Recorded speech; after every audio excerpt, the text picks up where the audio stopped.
नाज़रीन, जैकबाबाद में अमन अमान की सूरत हाल बद खां बदतर थींदी पई वञे। अॼु जैकबाबाद में तमाम सहाफ़ी सरापा एहतजाज बणियल आहिनि। अचो त सहाफ़ियुनि सां ॻाल्हायूं, उन्हनि जो इन बारे में छा चवणु आहे। तो ॿियो SP आहे, हिन खां अॻु में हिकिड़ो SP हुयो जेको आहे सो मुनीर खोड़ो, उनजे ख़िलाफ़ु एहतजाज थियो। ॿियो हिन SP जे ख़िलाफ़ु हीअ आहे सैयद अहल बेता। असांखे उन्हनि जे लाइ ज़ाती तौर ते एतिराम आहे, पर असां पब्लिक जा नुमाइंदा आहियूं। असां जेकॾहिं ख़ामोश रहंदासीं ऐं असां पाण सां ज़्यादतियूं जेके थियनि थियूं उन ते ख़ामोश रहंदासीं त असांखे ज़मीर मलामत करे थो। इन करे अॼु असीं सरापा एहतजाज थिया आहियूं। इहो सिलसिलो असांजो होसि ताईं जारी रहंदो जेसि ताईं ज़िले जैकबाबाद में मौजूदा SP जे हूंदे अमन अमान न थींदो, या मौजूदा जेको SSP जी सूरत में ॾमर ज़िले जैकबाबाद जे मथां छायल आहे, इनखे सिंध गवर्नमेंट जेकी निगरान सिंध गवर्नमेंट आहे हटाए नथी।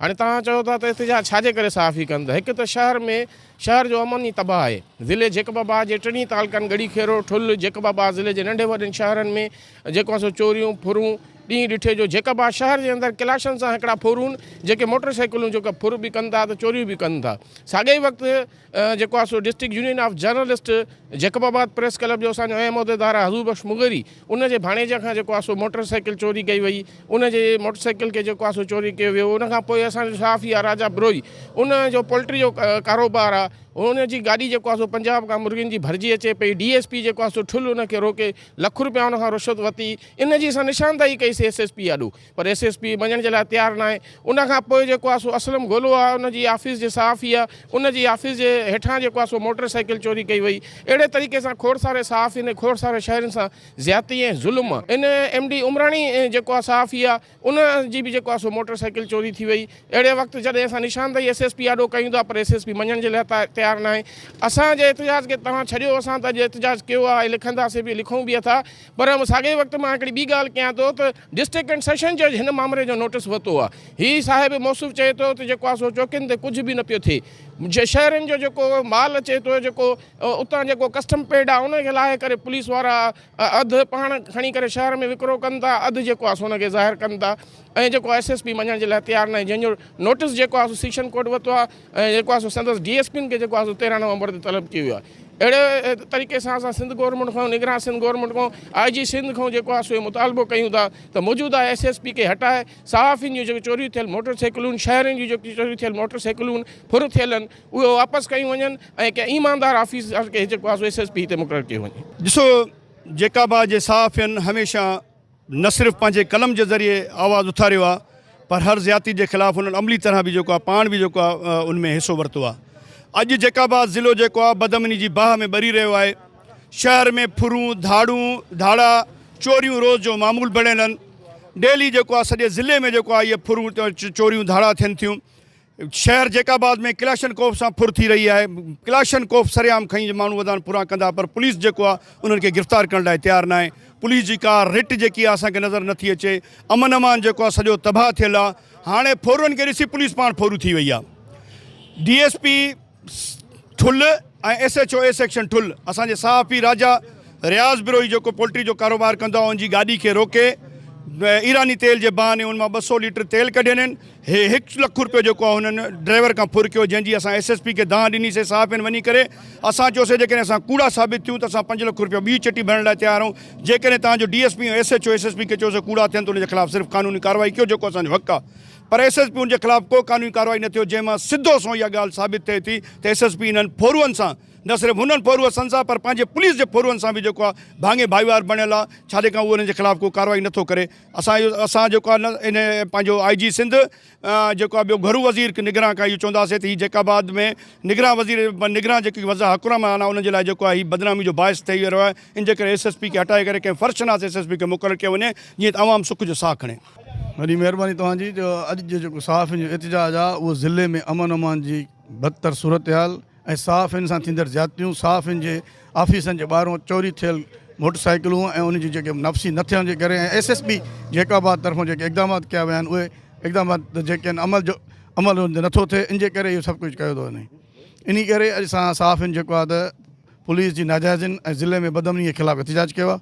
ऐं इहो एहतजाज सिर्फ़ु ईअं न आहे त अॼु ख़तमु थी वियो। इहो एहतजाज जेको आहे कंटिन्यू रहंदो जेसि ताईं ज़िले में अमन बहाल न थींदो, सहाफ़ियुनि सां थियल ज़्यादतियूं ख़तमु न थींदियूं ऐं सहाफ़ियुनि जूं चोरी थियल मोटरसाइकिलूं ऐं सामान जेको वापसि न थींदो। इहो एहतजाज जारी रहंदो।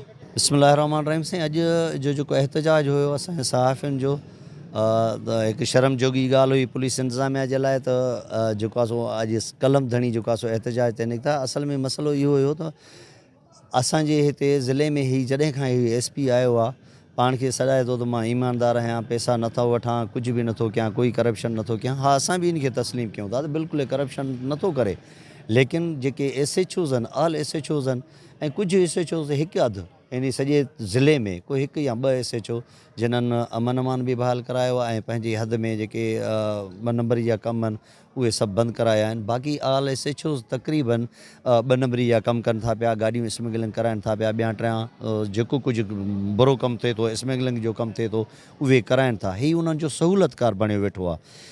आए ॾींहुं रोज़ानो मोटर साइकिलूं फुर थियूं थियनि, क्लाशनकोफ जे ज़ोर ते, लठनि ते, डंडनि ते, मानी माण्हुनि खां फुर कयूं था वञनि पिया। जेके सुबुह जो अची करे 500 रुपया मज़दूरी करे वञे थो, राति जो वञी उन जे घर में हिकिड़ी ॿचिड़नि जे लाइ खीर जे लाइ हिकिड़ी ॿकरी बीठी आहे त उन ते सॼी राति चौकीदारी ॾिए थो। रोज़ बदमनी, रोज़ फुर। मां सहाफ़ी आहियां, मुंहिंजा हिकु मोटर साइकिल फुर थी वियो आहे छोकिरे खां, ऐं ॿियो मुंहिंजे दरवाज़े तां मोटर साइकिल चोरी थी वियो आहे।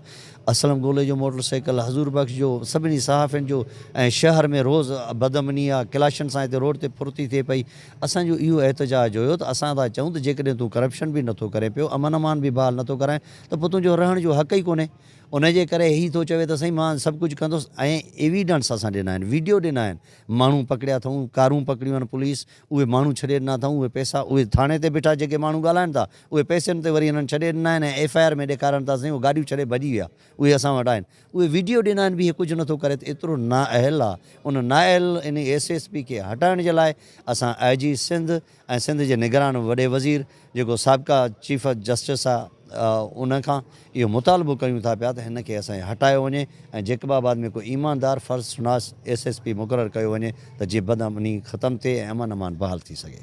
सर सिर्फ़ु सहाफ़ी हिकु न आहे एहतजाज करण वारो, सॼो शहर सरापा एहतजाज आहे, पर उन सां प्लस पूरी सहाफ़त जेका आहे जैकाबाद जी उहा सरापा एहतजाज आहे। इन जे लाइ जो अमन जे नाले ते गुंडागर्दी पुलिस गर्दी पई थिए, जिथे ॾिसे थो को छो जो पुलिस वारा नवां ॿाहिरियों जा ऐं उहे जीअं जंहिंखे वणे थो करे छॾनि था पंहिंजी मर्ज़ी सां, ऐं मथे को ॿुधण वारो कोन्हे। कंहिं थाणे ते तव्हां रसद लाइ न थाणनि जा नंबर सही तव्हांखे मिलंदा जो तव्हां कंहिं मसइले ते कॉल करे पंहिंजी सिक्योरिटी लाइ इतलाह कयो त मां फुरिजी रहियो आहियां, तव्हां अचो, छो जो पुलिस जा नंबर ई सभु ख़राबु आहिनि। जीअं नंबर ख़राबु आहिनि, साॻी रीति उन्हनि जी ज़हनियत बि ख़राबु आहे। ग़रीब ते हुननि जो ब्लड प्रेशर चढ़ी थो वञे ऐं ॾाढे ते हुननि जो ब्लड प्रेशर चढ़े कोन थो, यानी कि उन्हनि जे ब्लड प्रेशर जो इलाजु न थियणु खपे, उन्हनि जी ज़हनियत ख़राबु आहे, उनजो इलाजु थियणु खपे। मां पाण सहाफ़ी आहियां, 30 साल सहाफ़त कया आहिनि, पर अॼु मजबूर थी करे पंहिंजी दांह तव्हांजे चैनल जेकब न्यूज़ ते था अवाम आॾो पेश कयूं। अवाम ऐं आला जेके अख़्तियारियूं आहिनि उन्हनि आॾो साल थींदो असांजो रक्षक हुयो, पुलिस खे माण्हू वधीक हथनि सां ॾिनासीं, कुझु न थियो।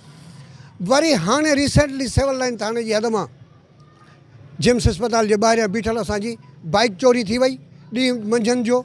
उन ई वक़्तु विदिन 5 मिनट जे अंदरि अंदरि इतलाह कयोसीं बाबा गाॾी असांजी न आहे, चोरी थी वई आहे। सिविल लाइन, हा भाउ कुझु कयूं था बाबा, असां न प्रोटेस्ट कयूं था, न ख़बरूं हलायूं था तव्हांजे ख़िलाफ़ु, न कुझु कयूं था, इहो त असांजो हक़ आहे त असांजी शइ त असांखे वापसि कराए ॾियो। पर उन ई जे लाइ बि सवाइ तिफ़िल तसलनि जे ॿियो कुझु बि न आहे।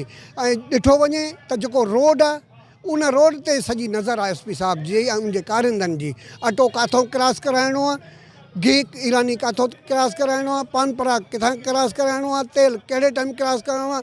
हता की गुज़िरियल राति में 5 गाॾियूं मुंहिंजी अखियुनि जे आॾो उमराणी लाड़े खां झटपट तरह अटे जूं भरिजी वियूं, जेका असां हलायोसीं त अटे जी गुरेज़ी कोइटा रोड मथां आराम सां थी रही आहे। SHO जी गाॾी हीअं चकर ॾेई पोइ मोटे थी सदर जी ऐं हू गाॾियूं गुज़रनि थियूं। माना हुननि खे इंडिकेशन ॾेई आयो पुलिस वारनि खे त इहे जेका अचनि था इन्हनि खे न रोकजो। हीअ सिर्फ़ु गुरेज़र गैंग बणियो वेठो आहे, अमन सां जो को तालुक़ न आहे। ख़बर न आहे त SSP साहिब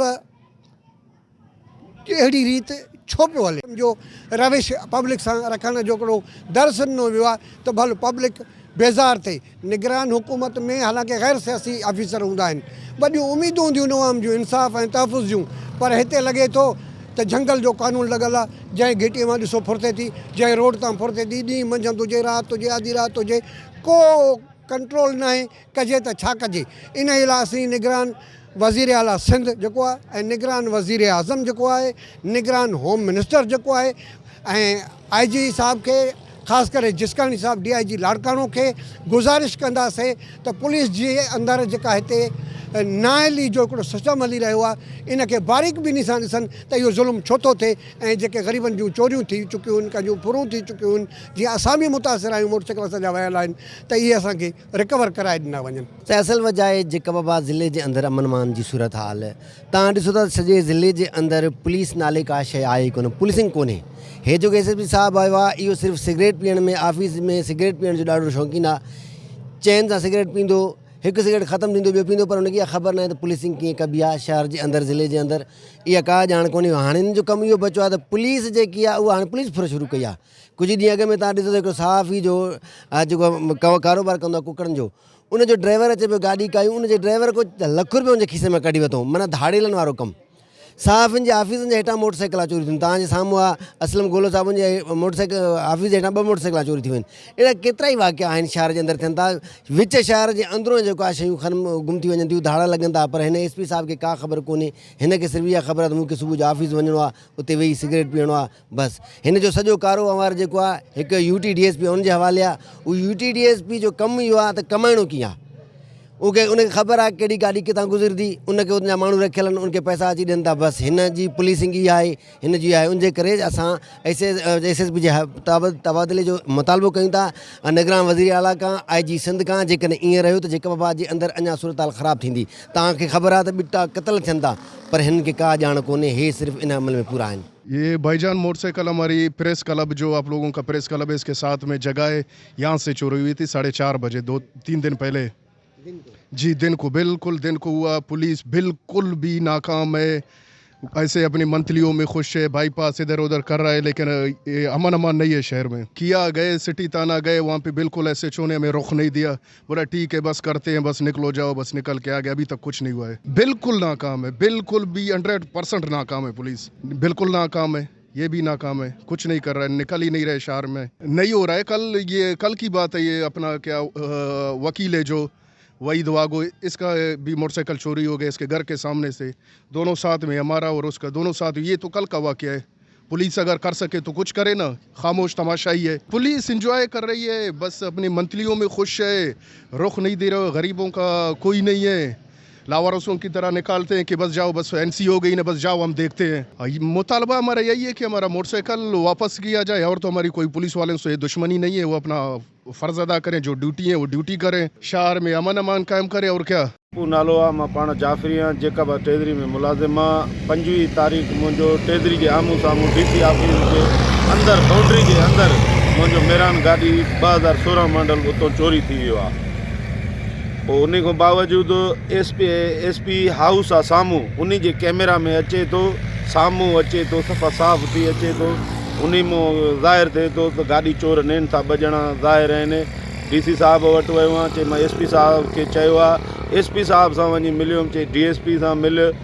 मां जो IG सिंध खे रिक्वेस्ट आहे, DC जैकाबाद खे रिक्वेस्ट आहे, शीशन जज जैकाबाद खे रिक्वेस्ट आहे, महिरबानी करे मूंखे गाॾी पंहिंजो रिकवरी करे वापसि। चए थो मां लॻा पियो आहियां, अॼु 25 तारीख़ मुंहिंजो गाॾी वियो आहे, अॼु 9 तारीख़ आहे, तक़रीबन 14 ॾींहं थी विया, अञा ताईं असांखे का ख़बर बि नथो पए, पुलिस जी ख़बर बि न आहे, त न कोई फ़ोन थो करे त अची पंहिंजो गाॾी काए। मुतालबो कयूं था शीशन जज जैकाबाद और DIG लालकाणो, IG सिंध और DC साहब जैकाबाद। नाज़रीन, सहाफ़ियुनि जो तव्हां ॻाल्हियूं ॿुधियूं। सहाफ़ियुनि जो ही चवणु आहे त मौजूदा SSP जेको जैकबाबाद में SSP आहे, हू अमन अमान कराइण में मुकमल तौर ते नाकाम थी चुको आहे। पुलिस निंड सुतल आहे। रोज़ानो जी बुनियाद ते चोरियूं, धाड़ा, ये वारदातूं रोज़ानो जी बुनियाद ते थी रहियूं आहिनि। सहाफ़ी बिरादरी IG सिंध ऐं वॾे वज़ीर खां ही मुतालबो कयो आहे त मौजूदा SSP जी जाइ ते को ईमानदार ऐं फ़र्ज़ शनास ऑफिसर मुक़ररु करे ज़िले में अमन अमान बहाल कयो वञे। कैमरामैन सलीम गोलो सां गॾु आबिद अली मंगरो, जैकब न्यूज़, जैकबाबाद।